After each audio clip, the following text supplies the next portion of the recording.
Hello everyone, Larry with Larry the Computer Guy here. We're an IT managed service provider in Commerce, Michigan, specializing in cybersecurity and compliance. So for in the news this week, the White House has issued a new set of cybersecurity principles designed to protect its commercial and critical infrastructure investments in space. The Space Policy, Directive 5, details a list of recommended best practices for securing the information systems, networks, radio frequency dependent wireless communication channels that together power U.S. space systems. These systems, networks, and channels can be vulnerable to malicious activities that can deny, degrade, or disrupt space operations, or even destroy satellites. An example of malicious cyber activities harmful to space operations including spoofing sensor data, corrupting sensor systems, jamming or sending unauthorized commands for guidance and control, injecting malicious code, and conducting denial-of-service attacks.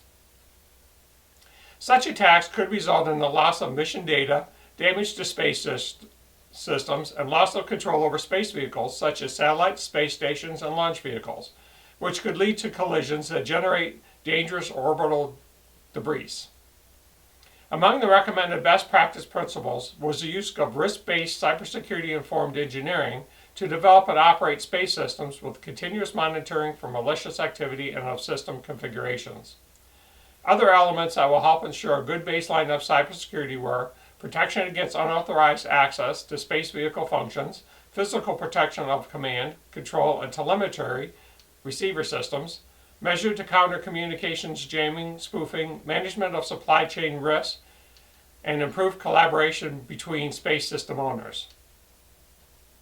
IT and OT systems on the ground should follow the NIST best practices including logical physical segregation, regular patching, physical security, restrictions of the use of portable media, AV software, and staff awareness and training including insider threat mitigation. SpaceX has revealed the first successful test of Starlink satellite space lasers in orbit. This is a significant step along the path to an upgraded version 2 constellation.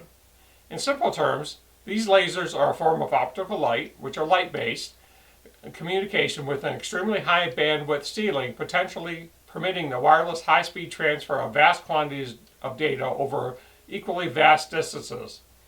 Of the 715 Starlink satellites SpaceX has launched over the last 16 months, some 650 are operational with this in version 1.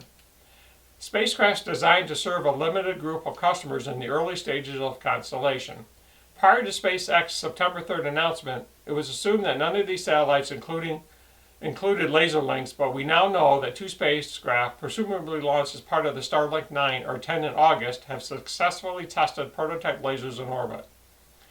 So SpaceX has flown 20 cargo resupply missions to the International Space Station under a partnership with NASA, as well as uncrewed demonstration flight of the human-rated Dragon 2 spacecraft on March 2nd, and the first crew Dragon 2 flight on May 30th, 2020.